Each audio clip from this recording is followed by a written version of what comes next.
Some have been asking about follow-up videos about my homemade machines in terms of how they're holding up. For the most part, I just use my homemade machines. There's really not very much to report. But this homemade dust collector, which I built in 2012 and used until 2014, this one I learned a lot on, as in there's a lot of stuff about this one that is not ideal. There's a hose that connects onto here, and when the air goes through the Cyclone, the heavy dust falls into the bucket below, the lighter dust goes through this transfer here, through the filter here, and then gets shot out the blower here, which is powered by this motor. All these components work on their own, but none of them optimally. Let's start with the hose connector. The hose connector goes on here, which means it's ideal to have where I'm working out this way, but the exhaust air gets blown out here, which basically means this dust collector is usually blowing air at where I'm working. Not ideal. The air goes into the Cyclone here, and this is built up out of lots of segments to make this cylinder. That was an awful lot of work. I later had the idea of just using a bucket to make the Cyclone, which is one of the reasons I built a new one. The collection bucket just presses flat against the bottom of the Cyclone, and that doesn't make for the very best seal, so I added some felt along the edge here, and that helped a little bit, but that felt unfortunately tends to attract sawdust, so there's always bits of shavings and stuff that stick to it. So felt is not an ideal sealant for a dust collector that takes planer shavings. It is nice that the bucket comes out very easily, so if I suck something up that I didn't mean to, I can just pull it out and fish it out of the bucket. The slot on the bottom of the thin baffle is not as wide as it would ideally be, so quite often when I suck up some piece of scrap wood, it ends up staying in the Cyclone up there and just going around and around and around and rattling. So often what I end up doing is opening this up here and then reaching into the Cyclone and fishing out whatever it is that's rattling around. When using it with a thickness planer, sometimes the long shavings would completely plug up the slot, and then the Cyclone fills up, and of course it's not transparent, so I can't see this happening. And then all the planer shavings come out here and go into the filter, and that's a real pain to clean out. So I added this wire mesh here so that the coarse shavings would get caught in here, so that it plugs up here instead of filling up the filter. But that wire mesh is also kind of annoying to clean out. Next problem area is the filter. This one uses a furnace filter, which in many parts of the world you can't get. I first used a really fancy furnace filter, but that ended up letting through a lot of dust. But I found out that just a piece of felt would really clog up with fine dust, and it becomes very effective at filtering. So this is actually a homemade filter made out of hardware cloth, and it's completely coated with fine dust, which makes it very effective at really filtering out microparticles, but unfortunately the air resistance is quite high.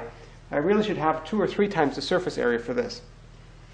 In my new dust collector, I just used 2 shop vac filters, which I know you can get everywhere in the world.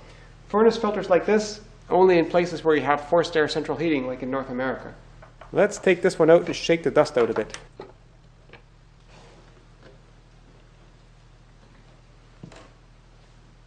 So behind the first layer filter, which takes out most of the dust, I just have a piece of felt that I stuck in there just for the heck of it. And behind that, the furnace filter, which really isn't doing very much good at all. I just left it in there because it doesn't provide much air resistance, and just for good measure, because most of the filtering happens in this layer here. The very heavy fine dust on here filters out most of the dust.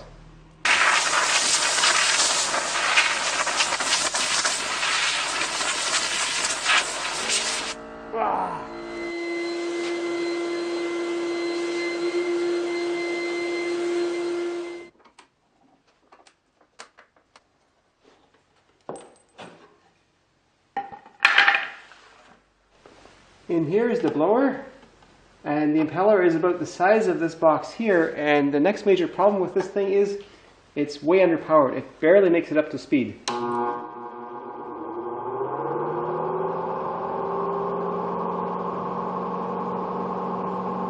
So it's actually not getting up to speed at all because there's too much resistance to turning from all the air resistance. So if I slow down the airflow a bit, now it's up to speed. And the motor has more torque at speed, so now it's able to maintain that speed.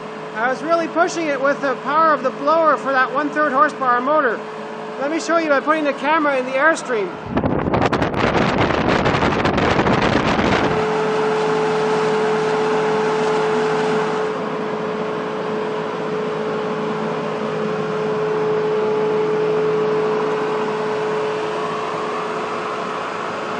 Part of what makes the blower seem so powerful is that it shoots the air out this very small nozzle.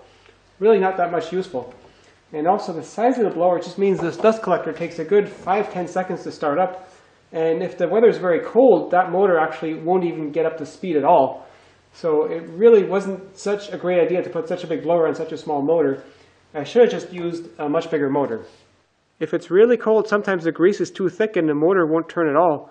So I cut away part of the screen back here so I could reach in there with my finger and give it a kick. It was the first time I used a wooden impeller to build a blower, and it worked out quite well in that regard. I was pretty happy the impeller didn't blow up because I wasn't sure about that at all when I built it, and I learned a lot about efficient blower design.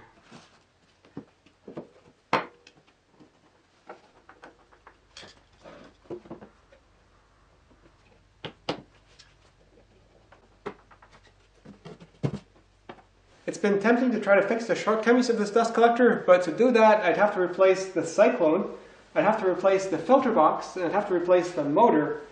And if I do all that, I might as well just build a whole new dust collector. And that's what I did, which is why I still have this one. I did cannibalize the nice caster wheels off of it though, and replace them with these crappy office chair casters. They'll do just fine for a small dust collector. And as a follow-up to the follow-up, here's how my second dust collector fixes these problems. I made the Cyclone out of a polyethylene bucket and actually put an LED lamp behind it so I can see what's going on. This bucket Cyclone was much easier to build, and it comes off just by detaching the pipe here, and that's how I changed the bucket. And the Cyclone actually doesn't occupy the full height of this, so this extends the bucket upwards a little bit, which means even if the bucket isn't transparent, I can see it filling up into here. And the other advantage of that is when this thing gets completely full, it fills up into here, which actually means I have my bucket heaping full of dust and I just have to compact it a little bit with my hand. So I get more capacity out of one of these buckets. The seal is actually just a seal from a bucket lid. It's got a rubber seal in here, which is attached to this bucket here. So when it's placed on here, that makes for an airtight seal. The filter is two shop vac filters in parallel, right in here. And I also have a screen in here so that if the Cyclone fills up and I don't notice, the shavings get caught in here so I don't have to clean all the shavings out from the filter pleats. The motor is a 2/3 horsepower motor, which also I wish it was bigger, but it did allow me to make the blower a little bit bigger and still have it start reliably. And then the air gets blown out here. This can is a resonator which cuts down on the noise a little bit.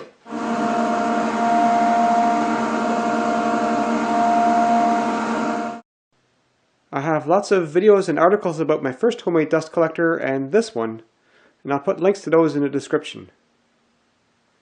Another homemade machine where I learned a lot was my first homemade bandsaw, so I'll make a follow-up video on that soon.